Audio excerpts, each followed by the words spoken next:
What is going on, Colts Nation? It is officially draft season. We are here. We are one day out at the time of recording this from the first night of the 2023 NFL Draft. It's been a long time coming. Your guys, Derek and Cody, here. Before we get into this mock draft, guys, if you are new to this video or you've watched this video before or you've watched this channel before, be sure to hit that like button. Be sure to subscribe, all that good stuff. We are on the road to 16K.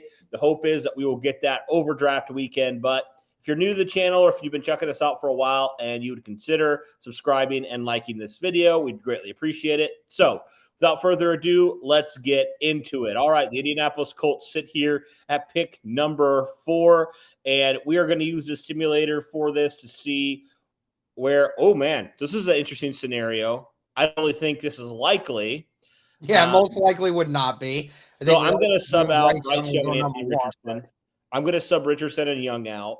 So we'll say Richardson and Stroud are still here. And I'm assuming Levis is here somewhere. Yeah, he's going to be down here. So he's down there. So for this one, in that case, I just don't think you can pass on CJ Stroud if he's here, to be honest with you, Derek. I know, like, everybody loves Anthony Richardson. That's the hot name for a lot of people. And I think if it's between Levis and Richardson, I would pick Richardson. But for the sake of this, I think I'm going to go CJ Stroud here at pick number 4 for Indy. What are your thoughts? Yeah, I mean, if you have the fortunate ability to have CJ Stroud there at number 4, you freaking take him. I mean, if he gets even past the Texans, I would suggest the Indianapolis Colts go trading up to number 3 and going and getting CJ Stroud. That's my opinion. But yeah, I'm totally down with the CJ Stroud news. Yeah. So looking at this pick 35, I do think, Derek, that a lot of these guys won't be here. I think a few of these names will not be. Like Dawan Jones, I don't think he's going to be there. I don't think Hendon Hooker or Jalen Hyatt would maybe be here. Yeah, I don't know. I don't know about Jalen Hyatt. I doubt Michael Schmitz will be. Yeah, I guess you never know. About Ozama might potentially be a first rounder. DeWan Jones may be the same way. But so here's my thing. Obviously, if this is available, you take Michael Mayer. You don't think about it twice because he's the best player by far still available. But in this scenario, Derek, I think with all these good players still available, I would probably trade back here. Is that a possibility? Can we do that? Let me see if I can potentially trade it back. Yeah, I mean, we have the option to potentially trade back here if indeed you want to do that. So I know that Tennessee was calling for the 41st. So I mean, we can acquire another third round pick out of it. Let's do it. Maybe it might be a thing where it might be too much. Let's do this. Give up our. It's going to be stingy, isn't it? Yeah, what the heck? They're just offering to pick. That's weird. Why won't it let me delete? It's always being stingy. Yeah. With this, so. Well, that's all right. It'll be difficult here. So pull up the prospects here. Yeah, we got some stuff here. I know you talked a lot about the cornerback position, still being there, and who knows if Julius Brents is even going to be there at. I think he will at 35. I think if he trade back, he might be more of a mid-second round pick kind of guy. Mm-hmm. So let's keep going up here. I want to see who's still available up at the top. Up at the top. All right. Well, this is what we got at the top here. Mozzie Smith, defensive lineman. You still got Darnell Washington if he doesn't get picked early enough. You got some interior offensive line help with John Michael Schmitz. A couple edge guys here, and a couple of really good edge guys at this spot. And then you start going into the corners. Right. I tell you what, I'm going to go, since he's the best, I think he's the best receiver on the board. I'm going to go Jalen Hyatt because he's exactly what you're looking for in the type of receiver. Because he's a little, he's 6 foot, but he's not even 200 pounds. He's 30 pounds, about 20 to 30 pounds lighter than that. So I think he will offer you some stuff in the slot a little bit more. And that's what you need at wide receiver. So I think this is a scenario. I actually had Kevin Bowen on the podcast a couple of days ago now. And we did actually I had him on my show, actually. We did like a positional mock draft. Yeah. And he's all for what you did in 98 when you drafted Manning, and 2012 when you drafted Lucky. You just drafted skill guys to surround this quarterback. So I think that's a great scenario here. All right, so now we're here in the third round. Now, do you start going with positional importance, or do you just still go with best player available here? What are your thoughts on Stevenson? Because the cornerback is a big need. I don't know a ton about the cornerback class going into this now. I would say I'm not 100% sure when it comes to Tyreek, what exactly he provides you. I've seen the Darius Rush cornerback move be a big thing. I've seen a lot of people talk about him. Riley Moss is another one that I have a lot of love for. Great corner in that regard. So let's go Stevenson here, because he's 6 foot. He's got a little bit of size. You need defense. You really need cornerback depth, especially, and you need some guys that are going to compete for starting spots. And I really think he could be a guy that could do that right off the bat. And he has some position flexibility as well, which I think is good. It's a couple really good names right here at the top. Nathaniel Dell's a great one for wide receiver purposes. Jonathan Mingo, now that's a one that I could see would 100% get drafted within the first 3 rounds. There's no shot that dude gets out of that because he's 6'2", 220 pounds, and moves the way he does. Zach Harrison's another one that I've seen a lot of people rise up on boards because he's built like Dio Dangbo. Not 100% like him. He's not quite those intangibles, but Zach Harrison has the size of a great defensive lineman that, just he's a handful for anyone that's trying to block him, because I think he's like 6'4", 6'5". So like he's tall, he's long. He has that ability to, play the run, play the pass, has that ability to soak up a lot more information. So, I mean, if you're wanting to go edge guy here, I totally would love to see a Zach Harrison in this. Yeah, so I think the reason why I would do that is because Ballard has talked about how, the edge pressure, the edge class rather, is so good. Like, it's such a good class. It's one of the ones he talked about that, he had a couple different positions, and edge was one of those. So I think, like, while it's not necessarily a need, like, I would say if you're ranking it out of 5, it's probably the number 5. But knowing Chris Ballard, he has surprised us before, and he's taken positions. I mean, you hope that Quiddy can break out, but he's had some injuries. Dio's still, he's coming into his own, and then you signed Ubukum as well. But I think you can never have enough good pass rushers. I really do think that's like one of those positions that would make a lot of sense here. Now, obviously, I would like to go probably more interior offensive line at this pick, but there's really nobody available right now. So for this reason, I'm going to go with the best edge guy here, Zach Harrison. Okay, we'll do that. I agree. I mean, it's a great pick, and it's going to be a great quality depth piece for you right away, which is exactly what you would want. All right. Well, we go now into this. I would just say this: if Noah Sewell is actually there at that spot, then I would 100% take him. But I don't think he will be, because I think he's the 3rd best linebacker in this whole draft class. I don't see him making it to pick 138. Let's keep going down here. I want to see who else is available. Personally, Cody. Yeah, I'm all for right here. I know it's still 4th round, and I know he most likely doesn't play for the majority of the year, but this guy just had the most bench press of any player in the combine this year while on a broken leg. I mean, this guy has all the intangible. This would be a 2nd round draft pick. Hence, if he didn't end up breaking, I think it was a tear in his ACL, if I'm not mistaken. Yeah. So, I mean, I know somebody's going to take him at some point, because he is worth an investment, because once he comes back from that injury, he's one of the top offensive linemen in the entire draft. Yeah, I'm debating with him and Oluwatimi, who's right there as well, who can Yeah, play. I think Voorhees is more of a traditional guard, and Oluwatimi is more of a traditional center. Let's do Oluwatimi and I love Voorhees, but like Yeah. you need depth now. Like you can't afford to wait, I don't think. So go with that Oluwatimi. sucks because I really don't want to pass on him. Hey, I feel it, bro. I mean, it's one of those situations. I feel like that could be a thing, and he's still there, man. He's still there if indeed you wanted to go with him.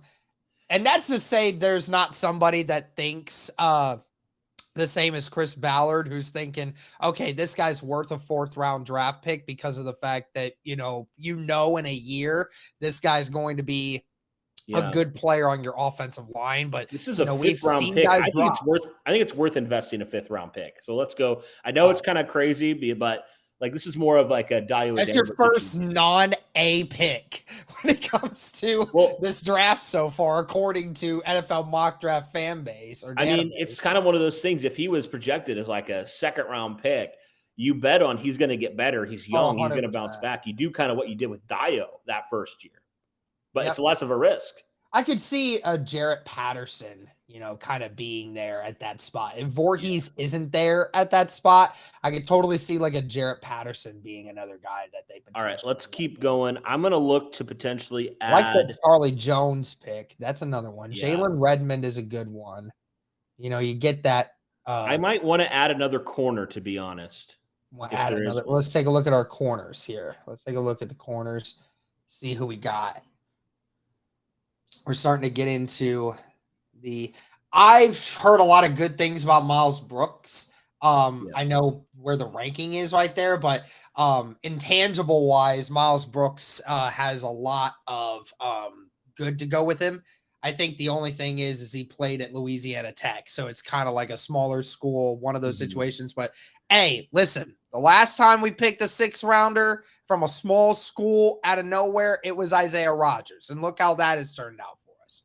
So for sure. I just out of curiosity want to see what his RAS score was. Yeah, I can't remember what it is. I'm gonna look that up real quick. Yeah. I'm sure that we can find it. But he is 6'2", 200 pounds. So he does have that prototypical size and can play maybe more that outside corner, which is obviously huge. You need all the depth you can get there. Let's see. He scored a 6.23. So really? I think it's actually 6.43. So, RAS score is not genuinely high on Miles Brooks. Okay, let's go up. Who are the other top corners here? Terrell Smith, Kytrell Clark from Louisville, Mekhi Garner. I've heard his name before. There's like 2 Mekhi's back to back. That's pretty funny. But yeah, if you don't want to double dip at corner right now, then you absolutely don't have to. Yeah. What are I'm going to go to Kytrell Clark, actually. You're going to go to Kytrell Clark? I think so. I mean, I look at him, he's a little bit smaller, but like I think maybe Derek, he could fill that slot role potentially if Kenny Moore's gone in a couple of years. Yeah, that is true. That is very true. You don't have to be the greatest athlete in the world when it comes to being a slot corner. You just need to be able to understand how it works. Yeah. All right. So now we start getting into these. Got a couple of decent options here at the end. Ronnie Bell, very good wide receiver. Trey Tucker, very speedy wide receiver for Cincinnati. I've seen a lot of him. Ronnie Hickman, safety depth. I like Ronnie Hickman. Muhammad Abraham, which is a fantastic running back, by the way. Probably one of the best running backs that has ever come out of Minnesota. I mean, this dude was, if he wasn't injured, this guy was a top 3 running back in the Big Ten every year when he wasn't injured. I mean, that would be a fantastic depth piece at this end. But there's a couple of good options, especially there at wide receiver, that you could potentially double dip into. All right. I'm going to go Muhammad Ibrahim because from what I can see, he's a little bit of a smaller guy.